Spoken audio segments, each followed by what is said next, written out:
Assalamualaikum warahmatullahi wabarakatuh. Alhamdulillahirabbil alamin. Wa bihi nasta'in ala umuri dunya waddin wa na'udzu billahi min shururi anfusina wa min sayyiati a'malina. Man yahdihillahu fala mudilla lahu wa man yudlil fala hadiya lahu. Asyhadu an la ilaha illallah wahdahu la syarika lahu وأشهد أن سيدنا محمدا عبده ورسوله. اللهم صل على سيدنا محمد وعلى آله وصحبه أجمعين. سبحانك لا علم لنا إلا ما علمتنا إنك أنت العليم الحكيم. رب اشرح لي صدري ويسر لي أمري واحلل عقدة من لساني يفقهوا قولي. أما بعد فيا أيها المسلمون أوصيكم وإياي بتقوى الله فقد فاز المتقون. Alhamdulillah, syukur kepada Allah Subhanahu wa taala atas iznan dan karunia kita ditemukan kembali dan sedang tertangguh kuliah kita pada bulan Ramadan. Pada bulan Syawal itu ni ada Cik Nazri hantar kepada saya, ada tuan hantar hari Isnin kuliah. Itu tak boleh hari Isnin, saya tugas di Masjid Budawi. Jadi itulah di bulan lepas hujung bulan minggu 3 tak ada bulan. Jadi tak apalah kita kira bulan ni.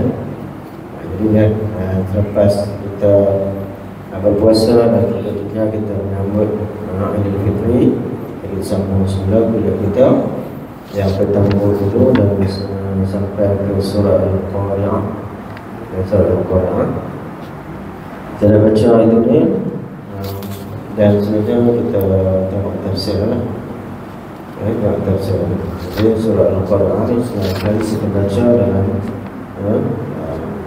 solat kita, masuk dalam surah-surah yang pendek, surah-surah pendek yang zaman kita bawa baca dalam solat Al-Maghrib insya-Allah. Kita baca surah-surah pendek dalam solat Al-Maghrib insya-Allah. Kita baca surah Al-Qari'ah.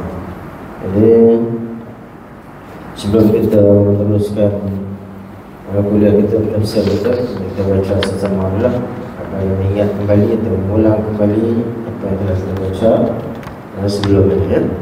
Jadi kita baca bersama surah Al-Qari'ah. A'udzu billahi minasyaitonir rajim. Bismillahirrahmanirrahim. القارعة ما القارعة وما أدراك ما القارعة يوم يكون الناس كالفراش المبثوث وتكون الجبال كالعهن المنفوش فأما من ثقلت موازينه فهو في عيشة راضية وأما من خفت موازينه فأمه هاوية وما أدراك ما هي نار حامية. صدق الله العظيم. Surah kita baca terbaik dan maksudnya Al-Qari'ah yang pertama Qari'ah atau kiamat. Ayat 2, apakah Qari'ah itu? Ayat 3, siapakah yang memberitahukan kamu apakah Qari'ah itu? Ayat 4, di hari adanya manusia sebagai nyamuk, kelgatu, kupu-kupu yang bertebaran. Ayat 5, dan adanya bukti-bukti sebagai adanya bukit-bukit sebagai kapas yang dilumatkan, mencairkan.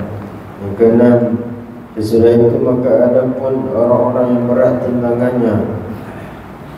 Ayat 7 adalah dia dan kehidupan yang dilebai.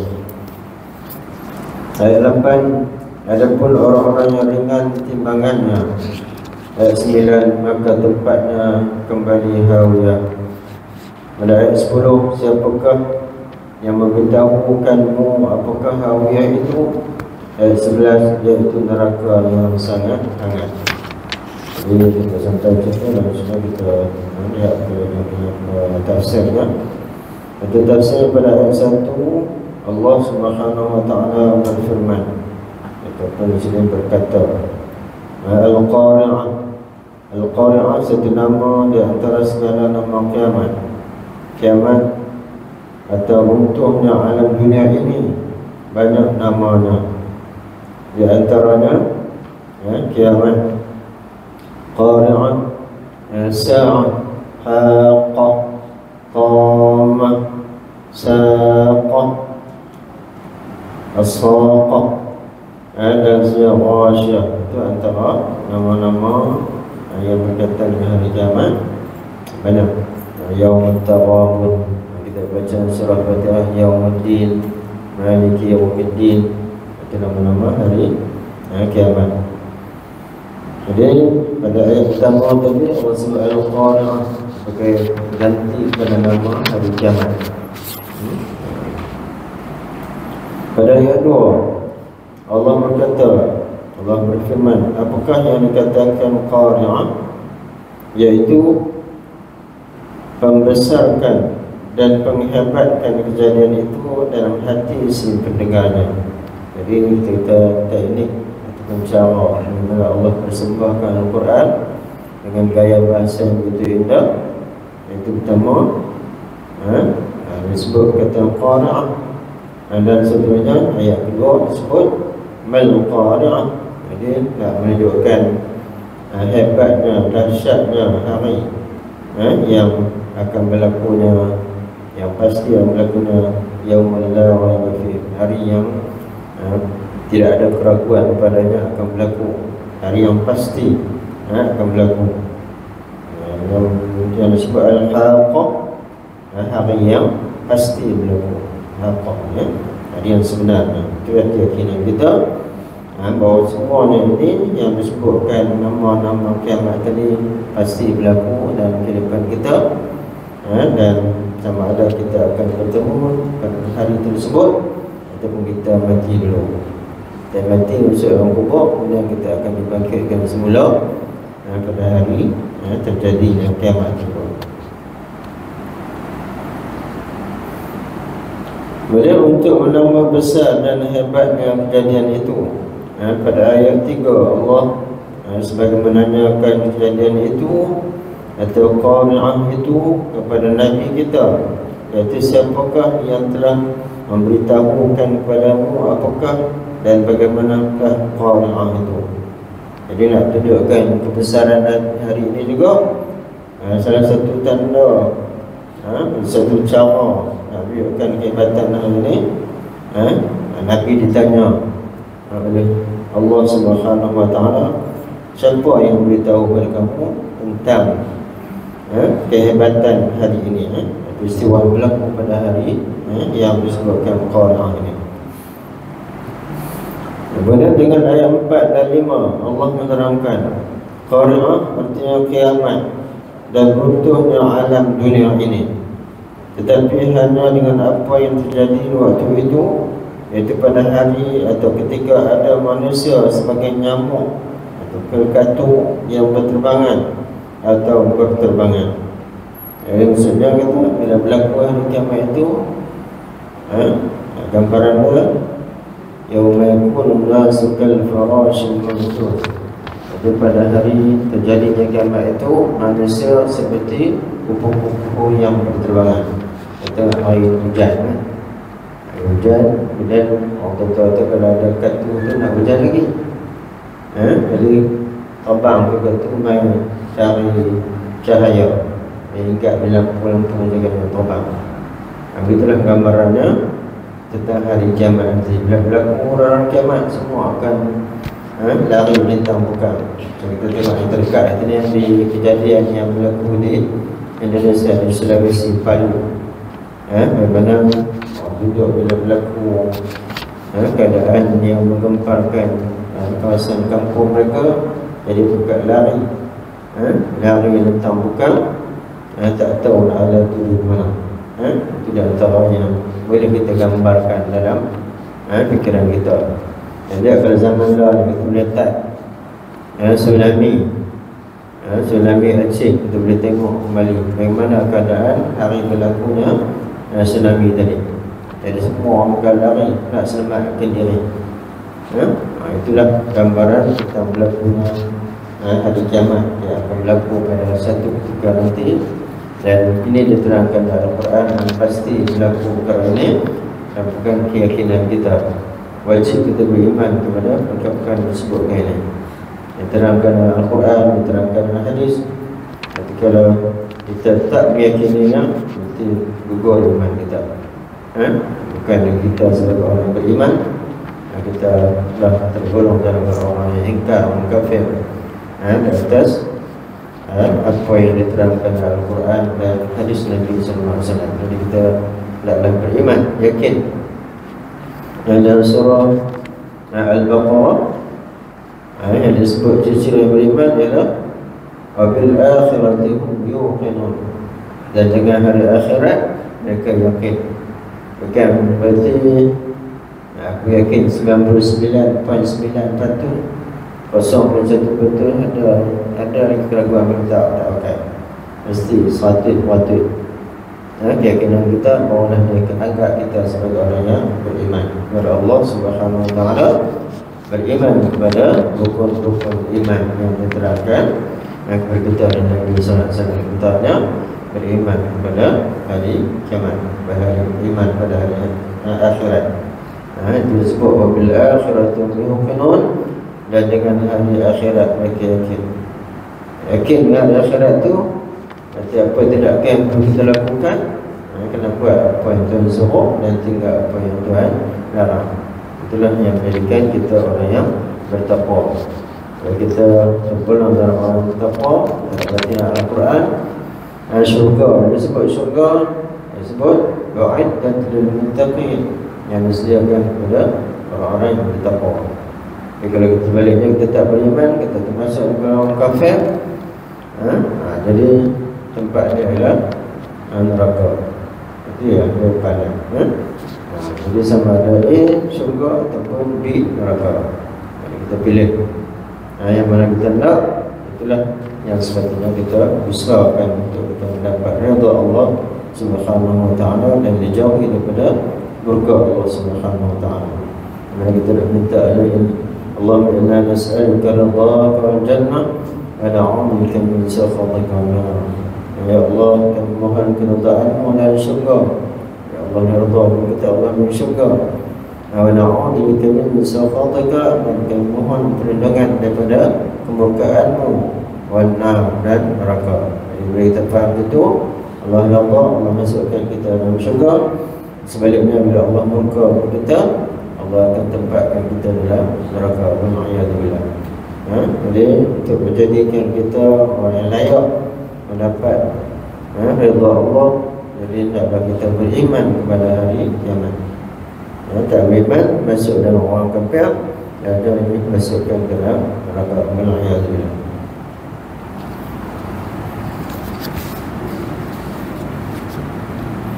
Kemudian dengan ayat 4 dan 5 Allah menerangkan qari'ah, artinya kiamat dan runtuhnya alam dunia ini.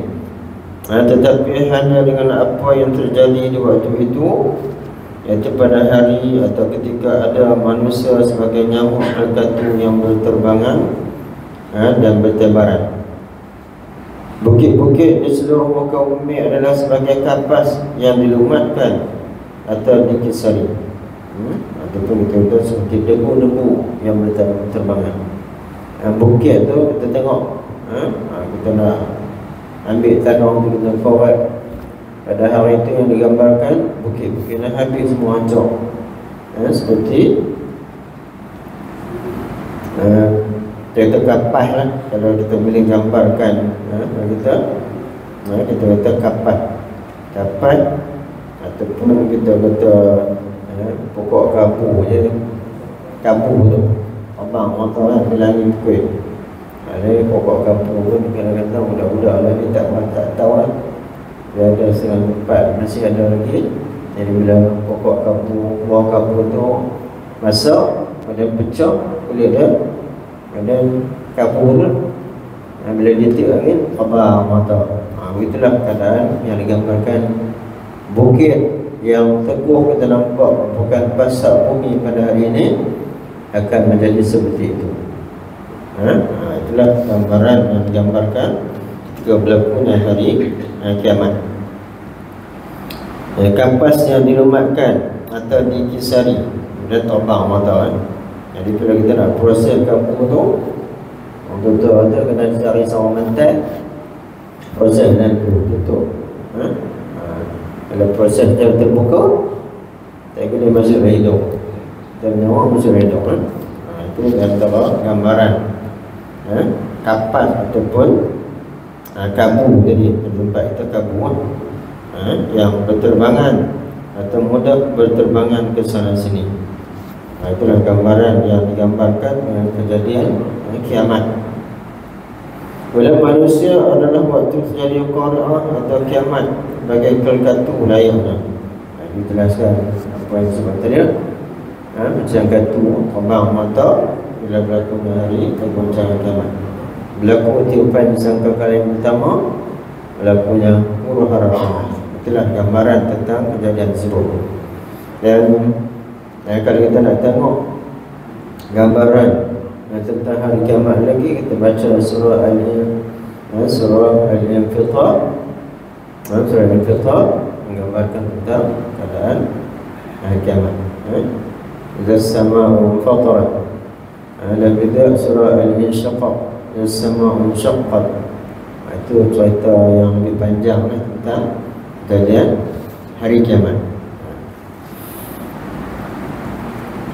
Kalau katu semacam nyamuk, dia terang tentang katu.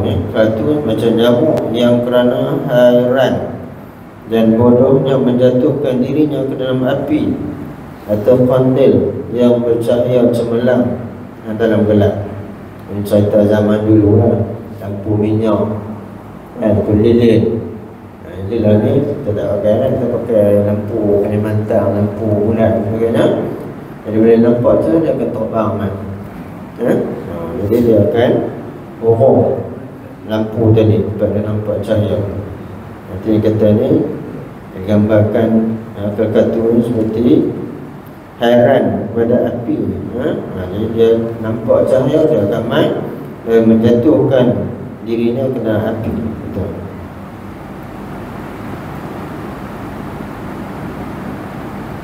Kelkatu itu hairan sangat, tidak mengenal akhir perbuatannya dan tidak mempunyai ketentuan apa yang akan diperbuatnya.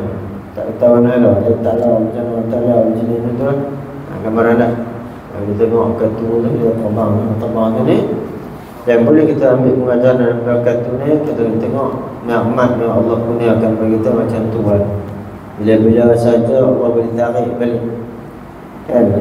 Saya dia tak nak sayap semut, anak-anak. Pada akhirnya Allah bagi sayap pada nikmat terbang. Bila sampai di lampu atau melacah, dia akan urung. Dan akhirnya lepas itu tengok macam mana sayap dia tak ada. Kita nikmat yang Allah bagi kita tu macam tu. Bila-bila Allah boleh tarik balik, dan bila-bila masa saja kita kembali keadaan kita yang lemah. Sebenarnya kita dilahirkan keadaan lemah, tak ada apa-apa. Allah sebut wallahu khalaqakum min dha'fin. Allah menjadikan kamu dari lemah. Wa min ba'di dha'fin quwwah, dan selepas lemah itu jadi kuat. Wa min ba'di quwwatin dha'fan wa syaibah. Dan selepas kuat tadi menjadi lemah, kembali lemah dan berubat. Di antara kata sunnatullah, Allah tetapkan cipta kita nampak muhasabah dia ni. Bila kita majoriti kita masuk dalam golongan hak ketiga tu, golongan lemah yang pertama, bayi-bayi, kanak-kanak yang baru dilahirkan. Kemudian seterusnya kita dewasa, kita kuat. Kita pergi belajar, kita cari pekerjaan, kita bekerja. Dan akhirnya kita jadi lemah lah, tak larat lah, tak macam dulu lah. Kalau dulu boleh kita kata lari keliling padang tu 2-3 bersegan boleh. Dan dia kalau orang lari sekat padang tu pun untuk 50 meter pun tak ada dia. Kita nak lihatkan kita ni semakin lemah pun tak larat. Jadi bila kita lemah ni, kita bergantung pada rahmat Allah Subhanahu wa taala. Kita kembali kepada Allah. Muhasabah diri kita, macam mensyukuri kata nikmat Allah guna kepada kita.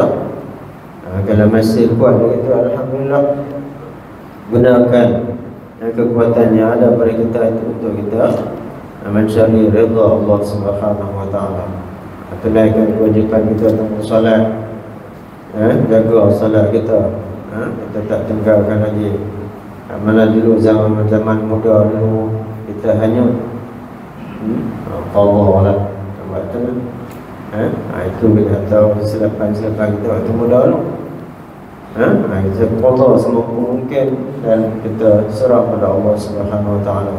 Mohon keampunan kepada Allah, semoga Allah terima yang kita qada tadi tak tahu macam mana kita buatlah. Selepas setiap solat kita tunaikan. Tunai Allah, tunai qada. Banyak kita boleh buat, kita buat. Kalau kita nak buat, kita tak tahu berapa tahun lama yang telah zaman jahiliah kita dulu. Dan kita mohon keampunan kepada Allah Subhanahu wa taala, taubat sesungguh. Itu cerita tentang bagaimana nikmat Allah kepada kita, yang kita gambarkan seperti katu-katu yang diberi sayap oleh Allah, akhirnya terbang, akhirnya Allah Ta'ala beri rahmat sayap tadi jalan mata, jumpa ke semua makan, jumpa ke ayam makan habis. Dan begitulah cicak waktu katu banyak tu kita tengok cicak pulang rezeki dia kan. Dan esok kita tengok kita nak kena vacuum sayap katu tadi bertebaran mata-mata. Itu nikmat yang Allah guna kepada kita. Dia digambarkan dalam ayat yang sebelum tadi, daripada lemah Allah bagi nikmat kepada kita kuat, dan akhirnya Allah jadikan kita lemah kembali. Itu tanda-tanda kita akan kembali kepada Allah Subhanahu wa taala. Dan ada kawan-kawan kita pun ramai lah, Allah jemput lebih dahulu, dan kita masih Allah bagi kesempatan untuk kita melakukan amal solat sebagai bekalan bertemu dengan Allah Subhanahu wa taala.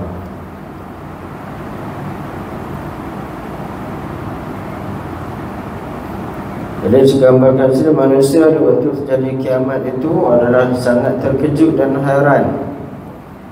Jadi berlaku peristiwa kiamat ini, terkejut dan hairan, tidak mempunyai ketentuan apa yang akan diperbuatnya. Dia tak tahu nak buat apa, nak tahu lari mana. Itulah kata gambarkan lari sana lari sini seperti kupu-kupu yang berterbangan, yang tidak mengetahui akan dipengapakan dia. Apa akan berlaku pada dia tak tahu. Yang akan sangat hebat dan dahsyat segala-gala yang kejadian ketika itu. Gunung-gunung dan bukit-bukit di seluruh muka bumi ini terbongkar dari sendinya, dan remuk binasa sebagai kapas yang dilumatkan dan dikisari layaknya kerana hebatnya goncangan atau gempa bumi ketika itu. Kita tak dapat gambarkan. Kalau berlaku gempa bumi satu tempat lah, Allah gambarkan. Berlaku satu tempat tu je lah.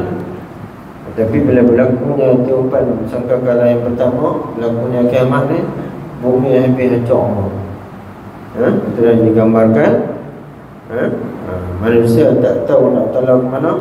Bila berlaku peristiwa tadi, kenapa lari tentang bukan macam sini, tak tahu apa yang akan berlaku pada dia.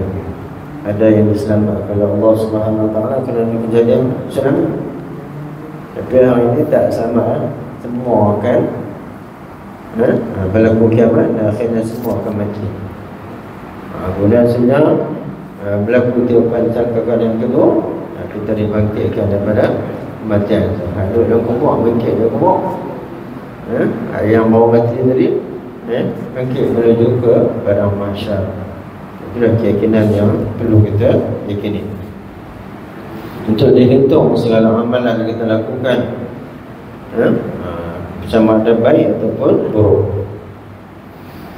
Setelah selesai runtuhnya alam dunia ini, yakni setelah selesai kiamat terjadi, dan kemudian itu rata-rata manusia bangun dan hidup kembali, akan menghadap Allah,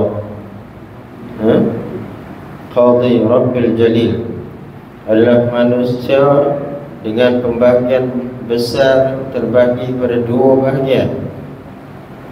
Jadi bila menghadap bertemu dengan Allah Subhanahu Wa Taala pada hari akhirat, saya dibangkitkan kepada malam mahsyar.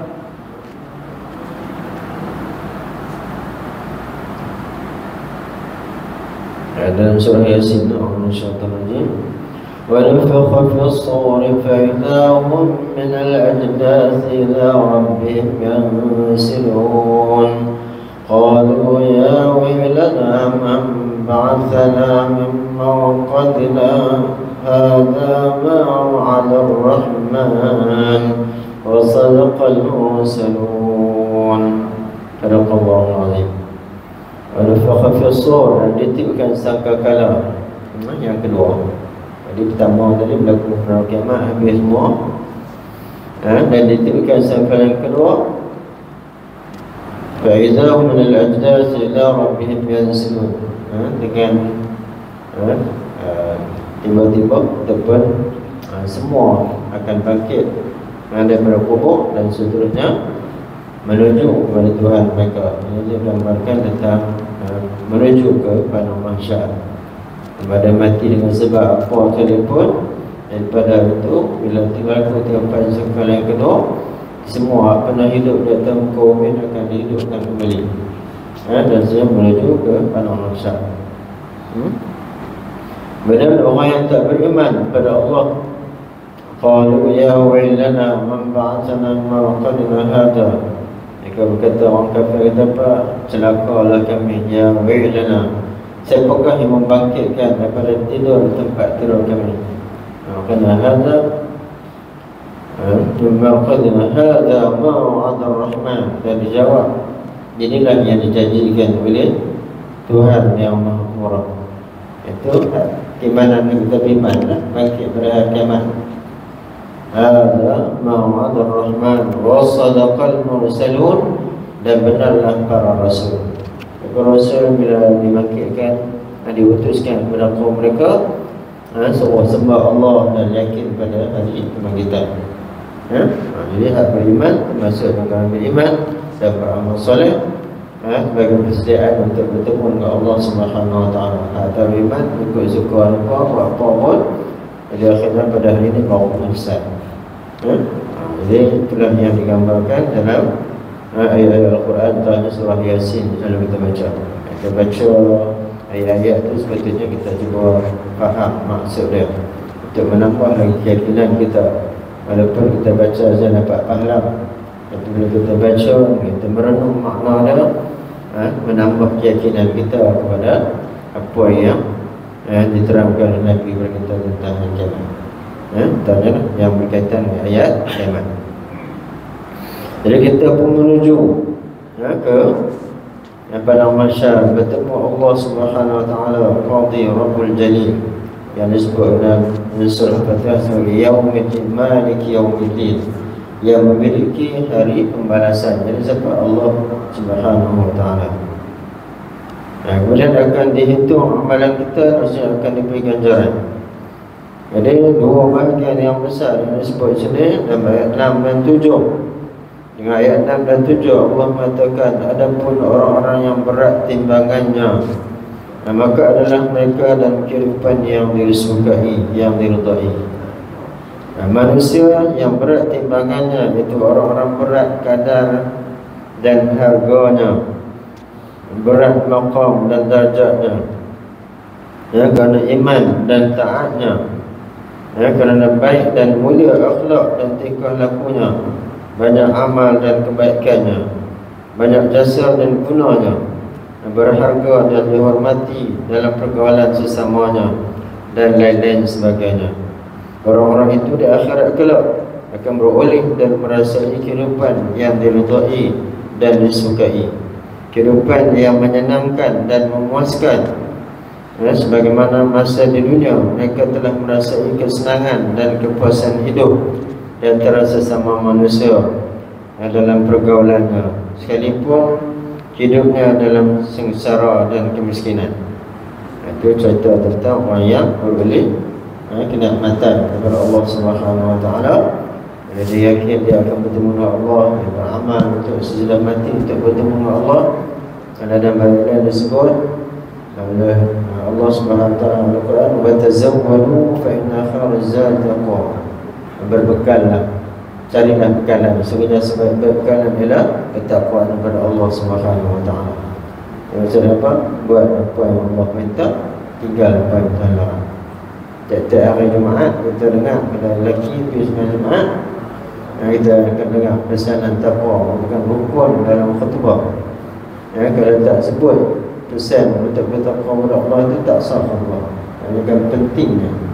Itu bukan perkara yang disebut dalam rukun khutbah itu penting. Pertama, alhamdulillah, ucapan memuji Allah. Dan yang kedua, selawat kata Nabi SAW, penting dalam kehidupan kita. Menghargai jasa Nabi SAW. Dengan sebab jasa baginda sanggup berkorban apa saja sehingga nyawanya, dan juga para sahabat Islam sampai kepada kita. Akhirnya kita tahu, kita kenal agama yang sebenarnya. Dan seterusnya kita mendapat rahmat bila kita berselawat ke atas Nabi SAW.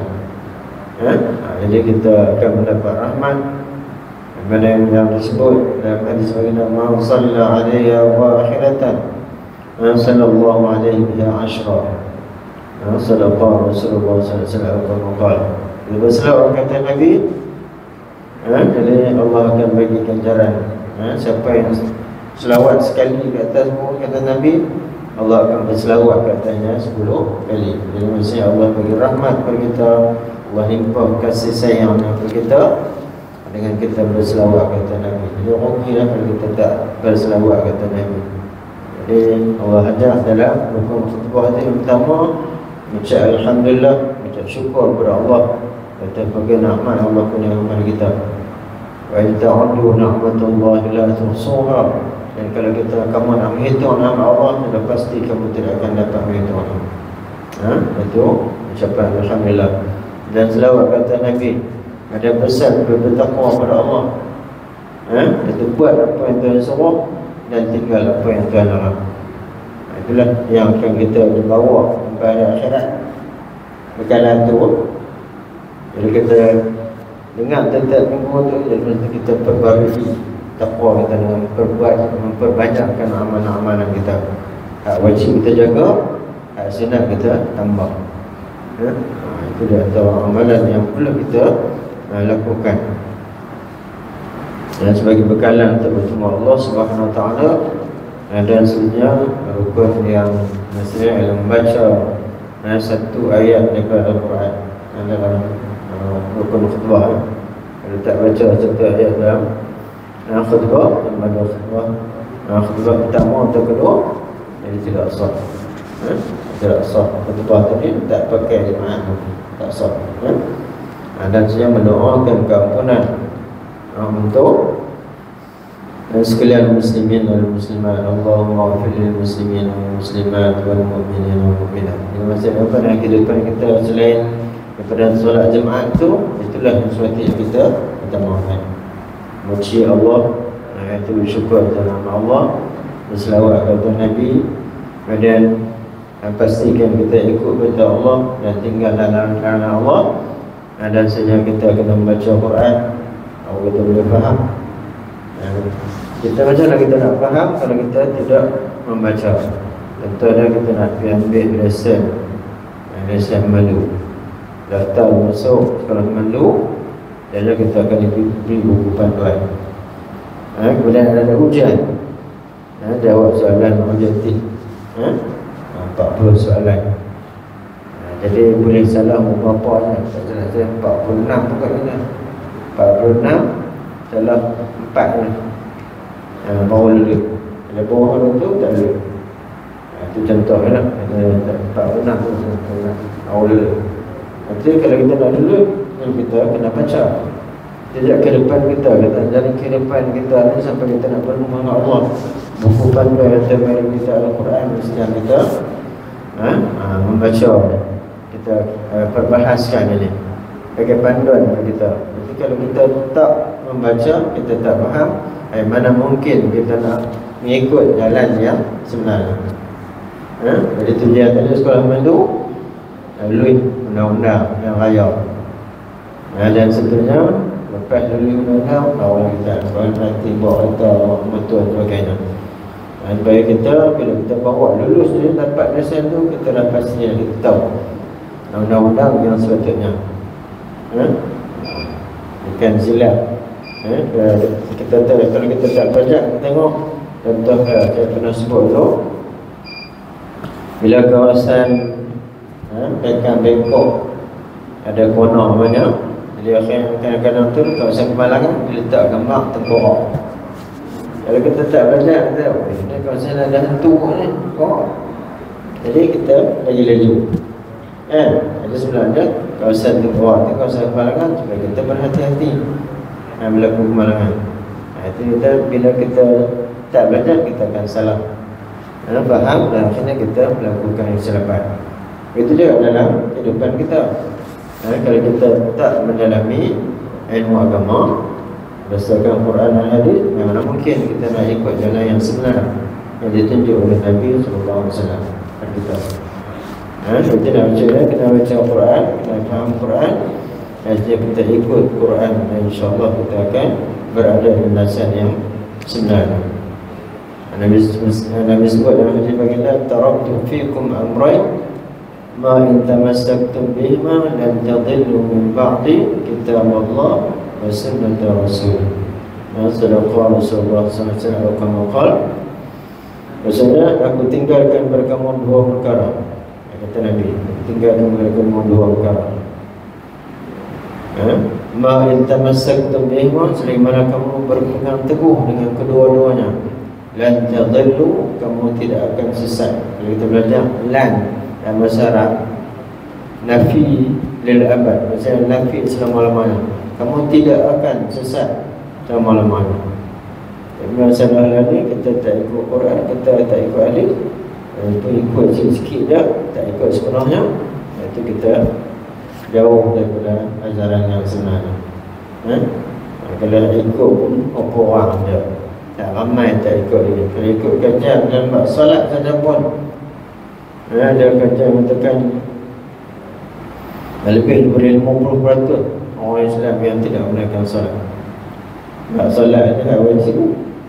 Nombor satu kita tahu, itu pun Allah, malah lagi yang lain-lain, zakat, puasa. Lepas tu kita tengok bulan-bulan puasa, kadang-kadang ada orang yang berniaga, berniaga waktu yang tak sepatutnya berniaga. Kita kata nak buka puasa, boleh kita kata pukul 3 tu boleh kot, kita kata bersediaan untuk buka puasa.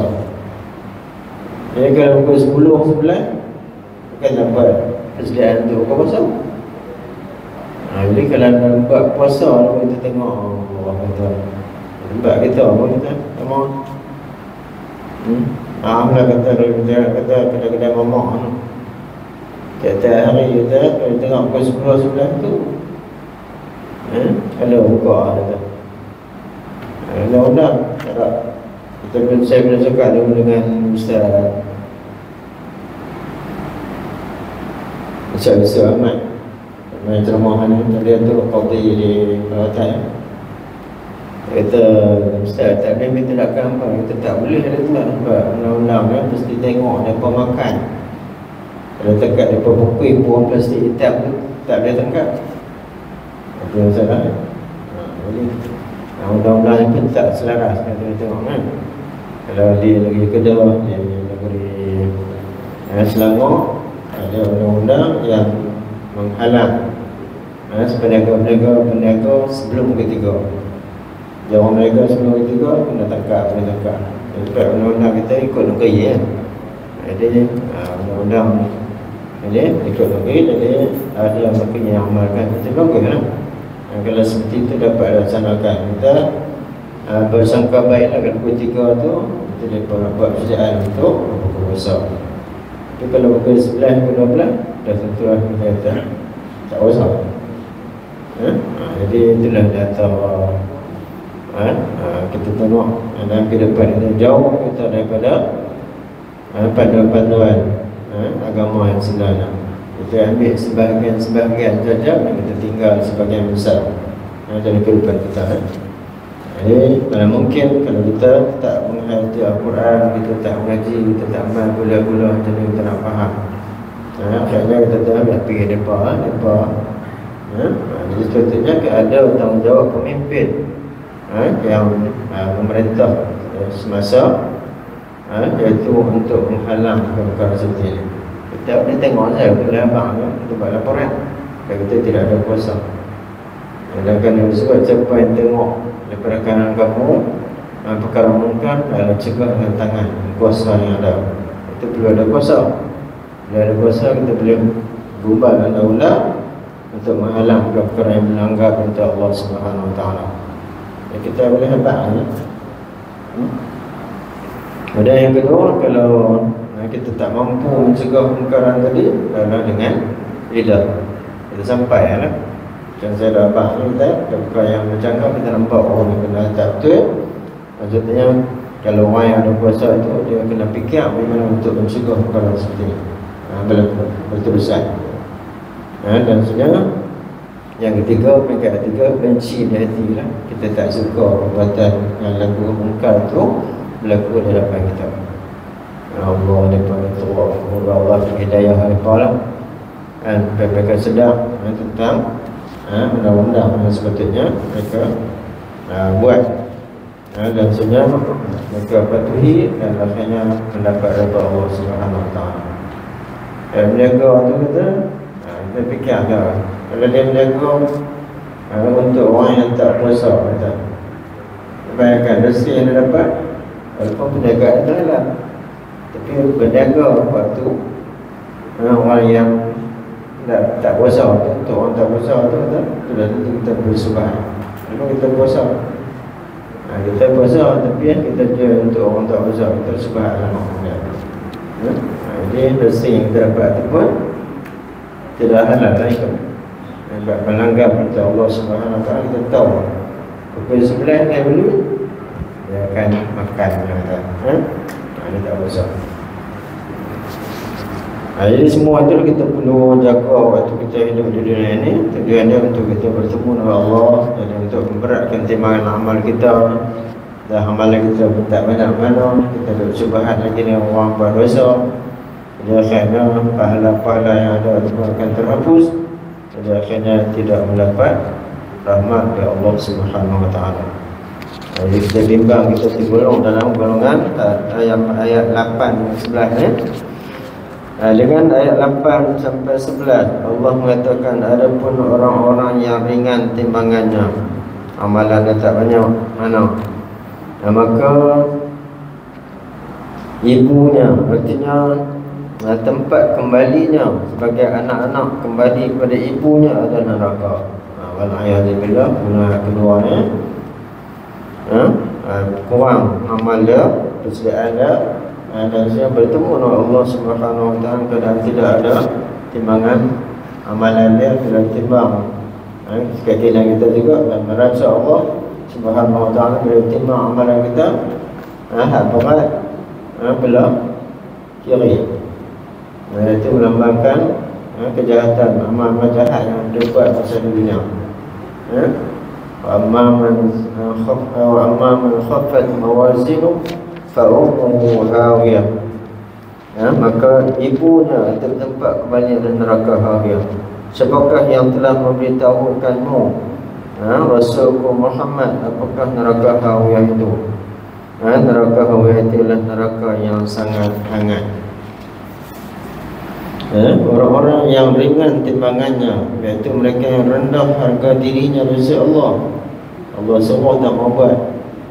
Jadi kita sebagai hamba, bila Allah semua yang kita buat ikut perintah.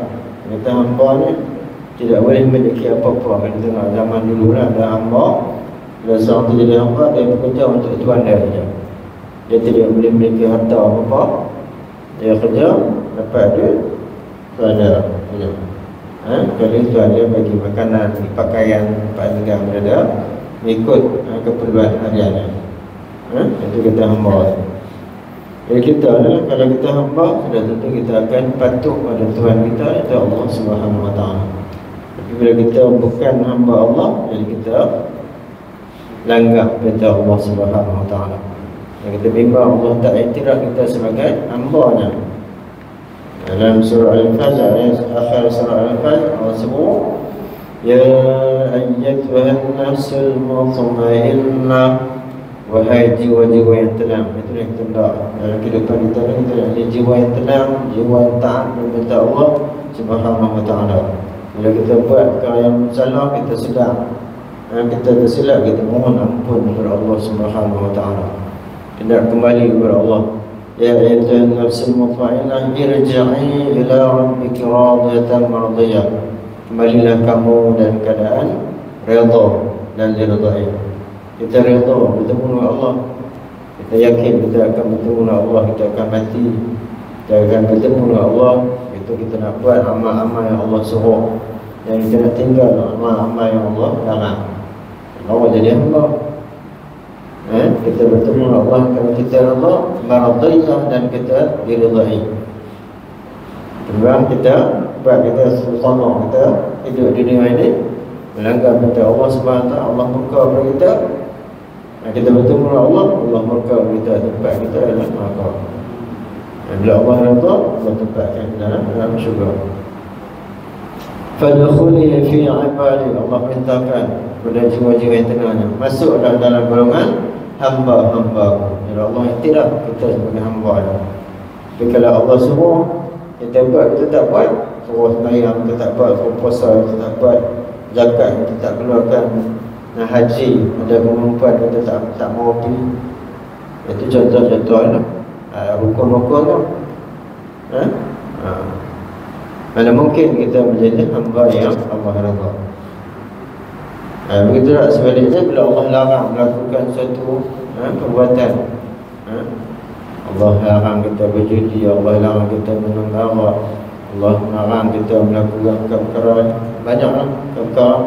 Allah senaraikan sebagai larangan Allah Subhanahu Wa Taala.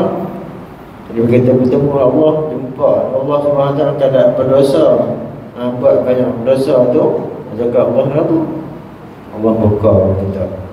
Wal'iyadu billah. Kita minta, Allahumma inna nas'aluka ridhaka wal jannah wa na'udzubika min sakhatika wan nar.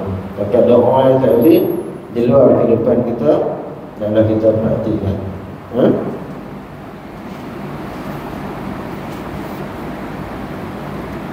Jadi orang-orang yang ringan timbangannya, iaitu mereka yang rendah harga dirinya di sisi Allah dengan sebab tidak iman dan tidak tunduk dan setia kepadanya.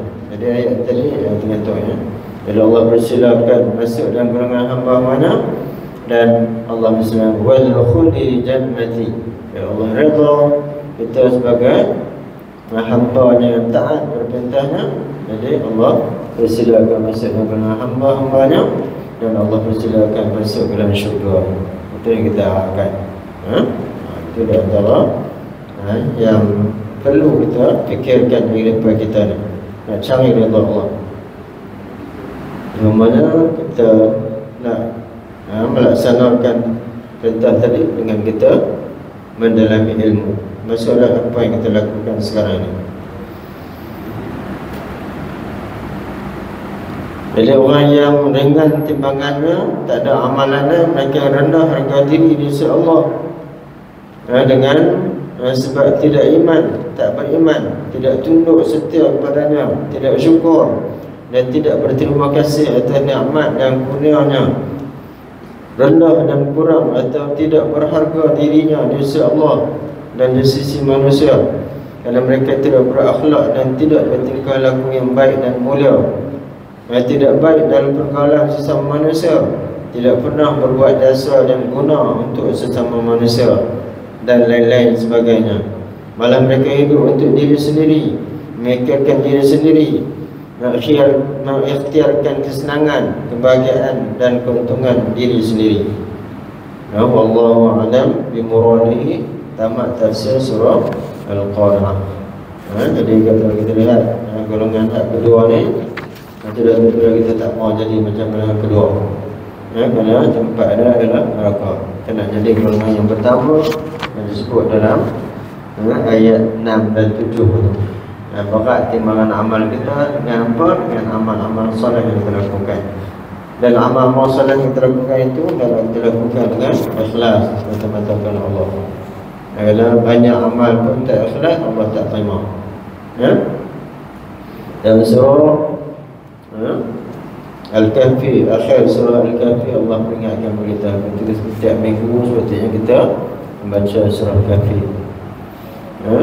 Sebagai peringatan kita akhir surah Al-Kahfi ayat 110, Allah berfirman, a'udzu minasyaitonir rajim, "Aman kana yarju liqa'a rabbih falyamal 'amalan shalihan wa la yusyrik bi'ibadati rabbih ahada." Sadaqallahu azim. Maka sesiapa yang beriman, man kana yarju liqa'a rabbih, maka siapa yang mengharapkan pertemuan dengan Tuhannya, itu kita yakin kita akan mati, kita bertemu dengan Allah. Itu keyakinan kita. Man kana yarju liqa'a rabbih, siapa yang mengharapkan pertemuan dengan Tuhannya, falyamal 'amalan shalihan. Sebab apa? Kita nak bertemu Allah, buat amal soleh.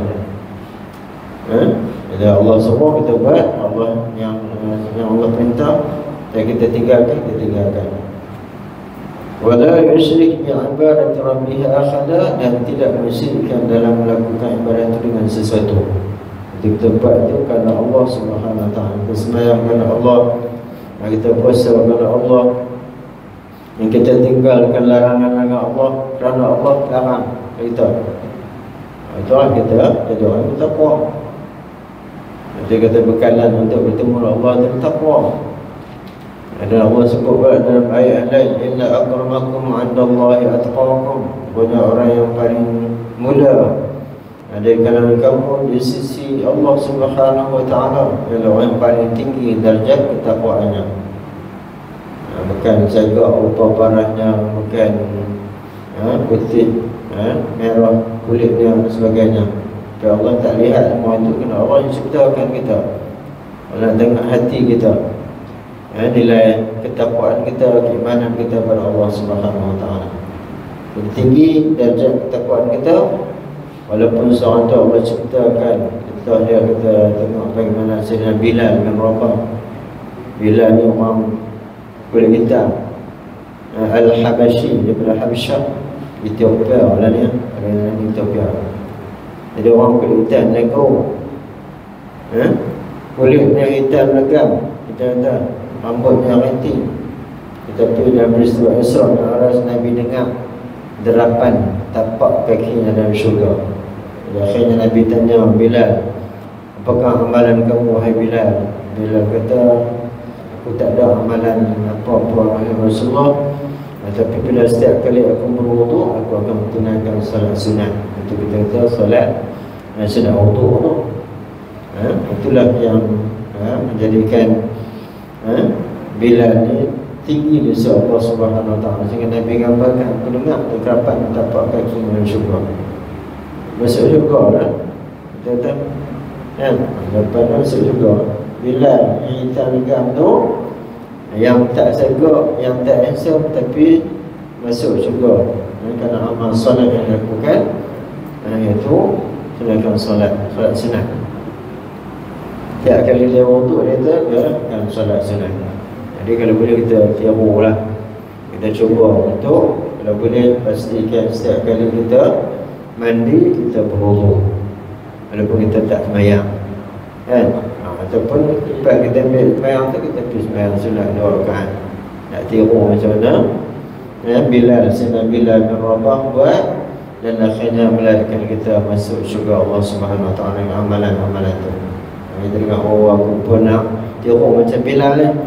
Nak jadikan kita ada sentiasa berada dalam keadaan bersih, Kerana wuduk itu dalam hadis Nabi sebut al-wuduk silahul mu'min. Wuduk adalah senjata bagi orang yang beriman.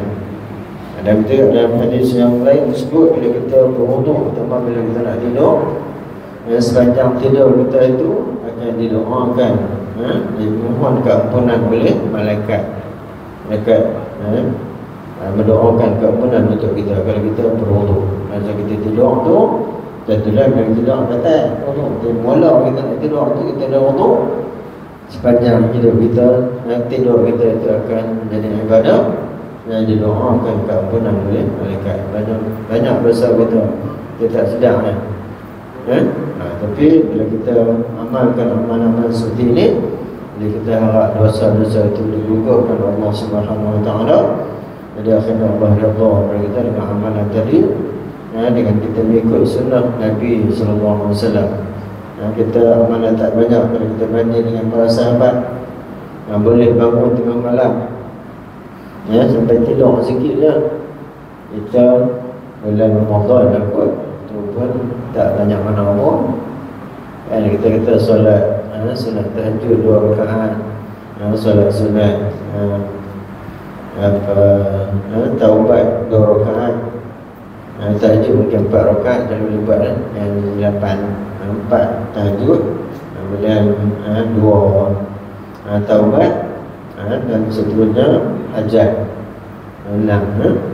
Kemudian masanya mungkin ditutup 8 kalau tak bayang betul lagi buat solat witir kan. Itu dah tahu yang dibuat. Itu pun kita rasa seronok lah, banyak amal kita tapi kalau kita tengok amalan-amalan yang dilakukan oleh para sahabat, kita tak mampu nak buat macam apa. Bayang insya-Allah tu kata tidak saja mungkin betul sambung sampai subuh. Itulah amalan dilakukan oleh Nabi dan juga para sahabat. Kita tak mampu nak buat itu, banyak dosa kita, kita mohonlah Allah ampun dosa-dosa kita, dan kita melakukan amal-amal yang sedikit sebagai mengikut sunnah yang ditunjukkan oleh Nabi juga para sahabat. Itulah antara harapan kita. Semoga dengan kita memahami surah Al-Qari'ah ini menjadi motivasi untuk kita bermuhasabah diri. Adakah kita tergolong dalam golongan orang-orang yang disebut fa'amma man thaqulat mawazinu fa huwa fi 'aishatin radiyah, tapi sebaliknya wa amma man khaffat mawazinu fa ummuhu hawiyah. Itulah kita nak masuk dalam golongan pertama, kita tak mahu tergolong dalam golongan yang kedua. Itu Allah bagi kehidupan kita, gunakan dengan sebaik-baiknya. Yang kita melakukan ketaatan kepada Allah, buat apa yang Allah suruh, fardu-fardu, dan juga kita tampak dengan hak sunat-sunat. Moga-moga dengan amal kita ni, hujung-hujung usia ni, walaupun dosa kita banyak, dengan amalan ini kita harap Allah redha pada kita. Dan insya-Allah terima amalan-amalan yang kita lakukan semasa kita hidup ini, dan Allah golongkan kita dalam orang-orang bertakwa kepada Allah Subhanahu Wa Taala. Itulah harapan kita. Semoga apa yang disampaikan tadi dapat pengajaran dan juga sebagai muhasabah diri untuk saya dan juga untuk tuan-tuan dan puan dalam kita menjalani kehidupan yang sementara. Semoga kita mendapat redha Allah Subhanahu Wa Taala dan dijauhkan daripada kemurkaan Allah Subhanahu Wa Taala dalam kita. Dan bila kita sedar kita buat silap, cepat-cepat istighfar kepada Allah Subhanahu Wa Taala dan mohon taubat kepada Allah Subhanahu Wa Taala jatuh hari. Jangan kita lupa perkara yang saya sebut tadi dalam rukun khutbah, bersyukur datang nama Allah Subhanahu Wa Taala, kemudian selawat kata Nabi bila membaca Al-Quran dan cuba faham, dan setelah kita doakan keampunan untuk sekalian muslimin muslimat. Dan saya takwa, berusaha untuk kita menjadi orang yang bertakwa pada kehidupan kita. Semoga Allah redha kepada kita dan tempatkan di syurga. Dan kita mohon juga Allah tidak menempatkan kita dalam kalangan orang-orang yang Allah murka dan yang ditempatkan dalam neraka. Wal'iyadzubillah. Aqulu qawli hadza wa astaghfirullahal azim li wa lakum. Assalamualaikum warahmatullahi wabarakatuh.